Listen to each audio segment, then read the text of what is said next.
All right, greetings class. Welcome to your English lesson for the day. Unit 8, Lesson 4 on essential and non-essential clauses.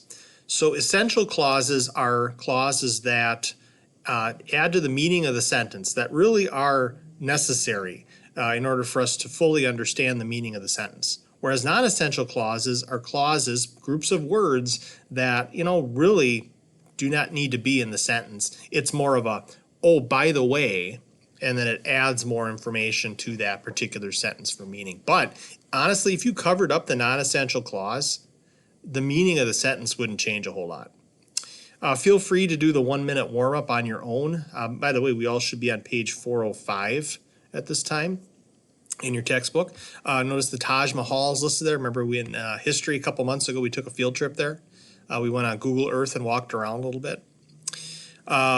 But if you want to do the 1-minute warm-up on your own, feel free to do that. Okay, so let's get into our lesson. Page 405, it says you may have noticed that some adjective clauses are set off with commas, whereas others are not. And so here's an example where the sentence here has an adjective clause, who designed it, and then in the first sentence. In the second sentence, the adjective clause is which was built between 1887 and 1889. All right, so both of these are describing nouns, so that makes them adjective clauses. Let's take a look at that first sentence. The Eiffel Tower was named after the man who designed it. Okay, so let's say we covered up the who designed it part. I'm covering up right now with my thumb, although you can't see that. But it says the Eiffel Tower was named after the man.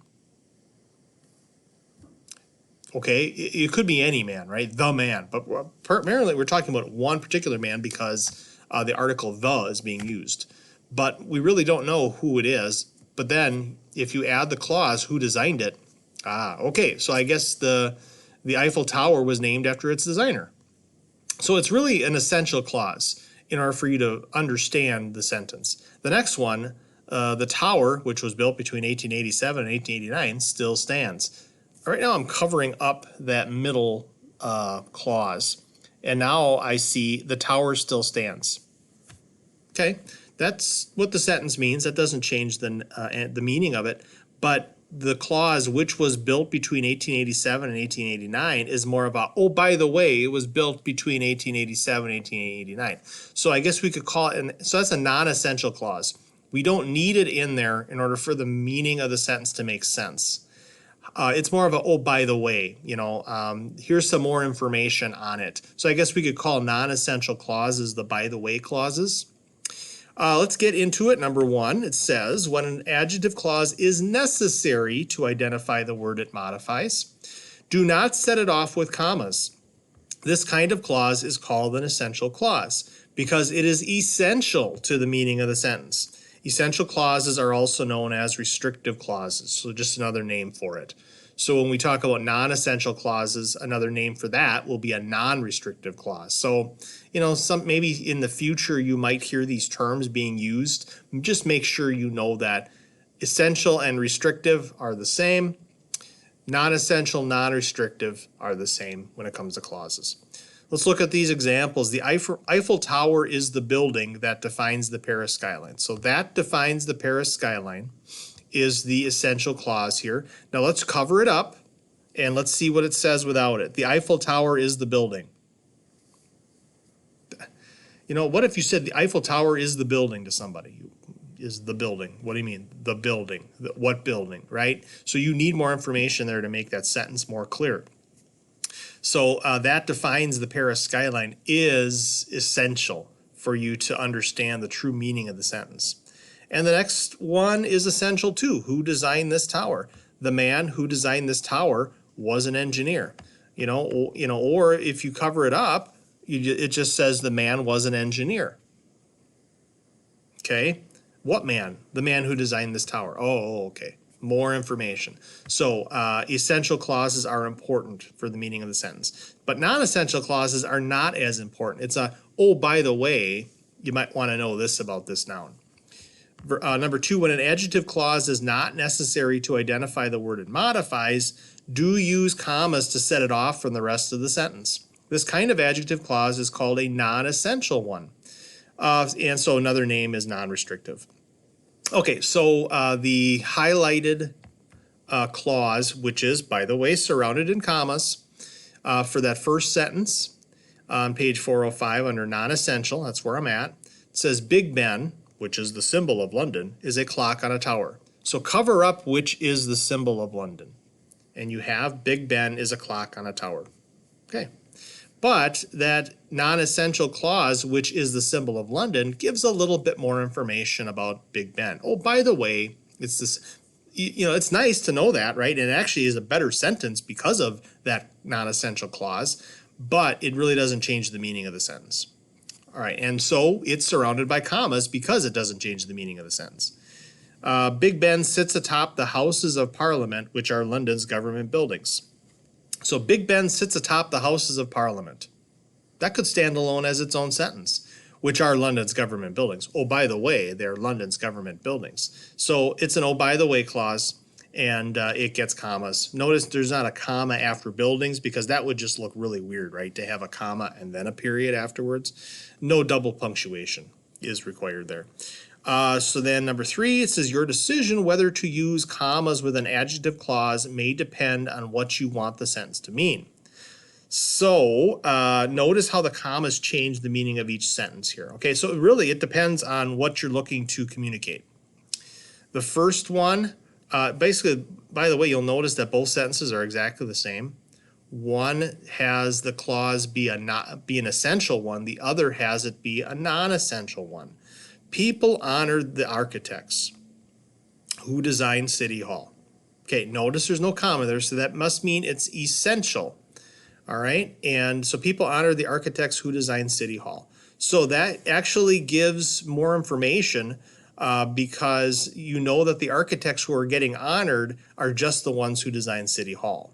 But if you look at the second one, people honor the architects who designed City Hall. Who's getting honored in that one? All of the architects, okay, all of them were honored, all right? So it could, you could get away with that being a non-essential clause, and, the meaning doesn't change a whole lot, but, that who designed City Hall is probably something that you want to keep in there. But if the author of the sentence just wanted people to know that architects were honored, then you really wouldn't need that clause. So it would be non-essential then. So one thing I want to point out that might help you is when we talk about essential clauses, notice the word that is used quite a bit. And in both non-essential clauses that we went through in the examples, what was the pronoun used to start each one? Which, right? Okay, so that's something that's important. That's something that is essential for you to know. So if you see a adjective clause begin with the pronoun that means that it's an essential clause. If you see a pronoun which that begins a clause, it's non-essential. So look for the that's and the whiches, okay? And if you see the whiches, it'll be riding a broom. No, not those kind of whiches. But if you go back to notice that who could be both. So if you see a who, then that means that it could be essential or non-essential. Make sure you read the sentence to make sure that you make your determination whether it's essential or non-essential. All right, let's go through some examples. There's a summary on top of page 406, so turn your page to 406 if you haven't done so already. Let's go through these 7 examples here before you tackle your worksheet. And by the way, if you tackled your worksheet, I'll bet you would, I'll bet you would win.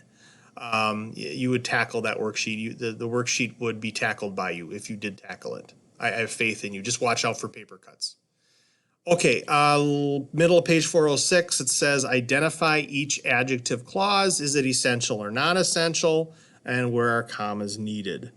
Okay, number 1, people who move from place to place build temporary homes. Now keep in mind, you won't see any commas in any of these sentences, okay? So don't look for the commas. Because if you see a comma, obviously you're going to be like, oh, okay, it must be non-essential. But you have to determine if it's essential or non-essential. All right, so let's cover up that particular clause. So who move from place to place, right? So people build temporary homes. Okay, what people, right? It's really not very clear. So who move from place to place, that's a who, so it could be either one. That one's going to be an essential clause, okay, because it adds to the meaning of the sentence. All right, now what I'd like you to do right now is pause the video, do numbers 2 to 7 on your own, and then we're going to come back and I'm going to give you the answers and we'll see how many you got right to see you know, how clear you are on this lesson. So go ahead and pause. Okay, now you should have done numbers 2 to 7 already. Let's go through 2 to 7 then. Let's see. Oh, I see a witch.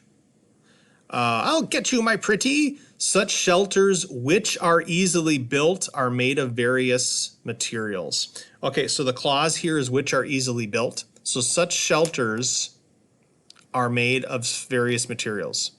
Now you really need more information there, right? Plus it begins with a which. All right, so we would say it's non-essential. So which are easily built would be non-essential. Number 3. Oh, I see another witch. Doesn't have a house on it though, just like in Wizard of Oz. One shelter is the igloo, which is made of ice, wood, or stone. So which is made of ice, wood, or stone is also going to be non-essential because it begins with which. Okay, because one shelter is the igloo can probably stand okay by itself. Number 4, oh, I see a that. Igloos that are made of ice have long passageways for entrances. So that are made of ice, that is going to be your essential clause because it begins with that and it would not have commas. Now keep in mind 2 and 3 you would need commas to separate the clauses from the rest of the sentence. Number 5, the skins that, ooh, I see a that, cover the interior, help keep in the heat. So the skins help keep in the heat would stand alone as a would not stand alone as a sentence. Okay, so you need that cover the interior. So that would be an example of a non-essential, I'm sorry, essential rather, for number 5. No commas because, well, that begins it. So there's a clue. 6, the long passageways which, I see a which, are low and narrow, help to keep wind from blowing into the igloo. The long passageway, passageways help to keep wind from blowing into the igloo could stand alone. Which are low and narrow is a non-essential clause, so you need commas in front and after it, non-essential. And last one, number 7, I also see another which, ice igloos, which would seem cold actually provide a quite comfortable indoor living space. So let's cover up the clause, which would seem cold. Ice igloos actually provide a quite comfortable indoor living space. That seems to work okay, but you know, the by the way, which seem, or which would seem cold, by the way. Okay, so that's non-essential. You need commas before and after. Okay, so look for your that's. Look, because you know that that's going to be an essential clause. Look for the which. You know that that's going to be the essential clause. The maybe the toughest ones will be the whose. All right, you know, just think of number 1 on page 406. People who move from place to place, you know, build temporary homes. So people build temporary homes. What people? You need more information than that. Not everybody does that. Okay, so that would be an example of that particular one is an essential one, but some whose could possibly be a non-essential, but most of the time actually you could pretty much bet they're going to be essential. Okay, so witches, remember, are non-essential. We do not need witches. They are not essential to our daily lives. And that's and whose, most like all of the that's are going to be essential.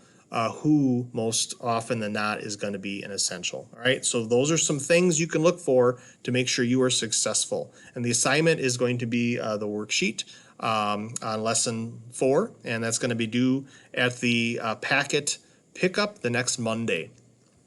All right, you guys have a great rest of your day. Feel free to rewatch this video if it is helpful.